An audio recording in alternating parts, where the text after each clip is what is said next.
బంగాళాఖాతంలో ఏర్పడిన అల్పపీడనం ఈ నెల 22కు బలపడే అవకాశం ఉంది.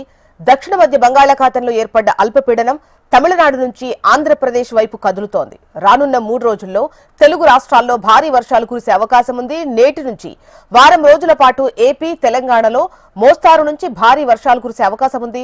గంటకు 30 నుంచి 50 కిలోమీటర్ల వేగంతో గాలులు వీస్తున్నాయి.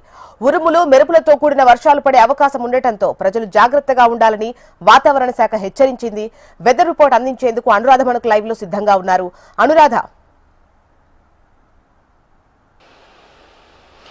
ప్రస్తుతం ఏపీలో చూసుకుంటే గనక ఆగ్నేయ బంగాళాఖాతంలో ఒక ఉపరితల ఆవర్తనం కొనసాగుతూ ఉంది. ఇది రేపటి సాయంత్రానికి అల్పపీడనంగా మారే అవకాశం ఉంది అని చెప్పి అంచనాలు వేస్తున్నారు. అయితే అది బలపడితే గనక 23వ తేదీ నుంచి కూడా వారం రోజుల పాటు రాష్ట్రంలో భారీ నుంచి అతి భారీ వర్షాలు కురిసే అవకాశం ఉందని వాతావరణ శాఖ అంచనాలు వేస్తుంది. అదే సమయంలో తీర ప్రాంతంలో దాదాపుగా గంటకి 30 నుంచి 40 కిలోమీటర్ల వేగంతో గాలులు కూడా వీచే అవకాశం ఉంది. అలాగే ముఖ్యంగా కోస్తా ఆంధ్ర మీద దీని ప్రభావం ఎక్కువగా ఉంటుంది అన్నది వాతావరణ శాఖ సూచనలు అయితే చేస్తూ ఉంది. అయితే ప్రస్తుతం వెదర్ రిపోర్ట్ గనక చూసుకుంటే గనక మరి ఋతుపవనాలు కూడా చాలా అనుకూలమైన వాతావరణంలో విస్తరిస్తూ ఉన్నాయి. ఇప్పటికే అండమాన్ నికోబార్ దీవులు ప్రాంతాలంతా కూడా ఋతుపవనాలు చాలా చురుకుగా కదులుతూ ఉన్నాయి. అదే మరోవైపు చూస్తే గనక ఈ నెల 27వ తేదీ నాటికి కేరళలో ఋతుపవనాలు ప్రవేశించే అవకాశం ఉంది. అక్కడి నుంచి దాదాపుగా జూన్ 10వ తేదీ నాటికి మొత్తం తెలుగు రాష్ట్రాల్లో ఋతుపవనాలు విస్తారంగా విస్తరించే అవకాశం ఉంది. ఋతుపవనాలు అనుకూలంగా ఉండి మంచి వర్షపాతం నమోదయ్యానికి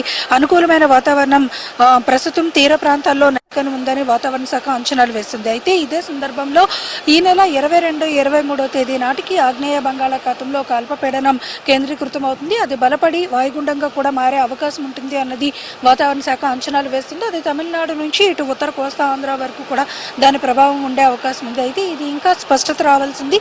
మరి అల్పపీడనం బలపడేది ఉందా లేదా అన్నది స్పష్టత రావాలంటే మరొక 2-3 రోజులు ఆగాల్సిన సమయం అయితే ఉంది. ప్రస్తుతానికి ఆగ్నేయ బంగాళాఖాతంలో కొనసాగుతున్న ఉపరితల ఆవర్తనం ప్రభావంతో ఇటు ఏపీలో కోస్తా ఆంధ్రతో పాటు ఇటు రాయలసీమ వరకు కూడా తేలిక నుంచి భారీ వర్షాలు కురిసే అవకాశం ఉంది. ముఖ్యంగా అల్లూరి, మన్యం, అనకాపల్లి, కాకినాడ, కోనసీమ జిల్లాల వరకు కూడా 23వ తేదీ వరకు కూడా భారీ నుంచి తేలికపాటి వర్షాలు కురుస్తాయి. మిగిలిన ప్రాంతాల్లో అక్కడక్కడ వర్షాలు ఉండే అవకాశం ఉంది. మిగిలిన అన్ని ప్రాంతాల్లోని కూడా వాతావరణం కాస్త పొడిగా ఉంటుంది. అయితే ఉష్ణోగ్రతలు కొంత తగ్గుముఖం పట్టే అవకాశం ఉందని వాతావరణ శాఖ అంచనాలు వేస్తుంది. అయితే విశాఖ తీర ప్రాంతాల్లో మాత్రం హ్యూమిడిటీ శాతం ఎక్కువగా ఉన్న నేపథ్యంలో ఉక్కపోత వాతావరణం ఉంటుంది. గాలిలో తేమ శాతం ఎక్కువగా ఉన్న నేపథ్యంలో ఉక్కపోత వాతావరణంతో పాటు ఆకస్మిక వర్షాలు కూడా కురిసే అవకాశం ఉంది.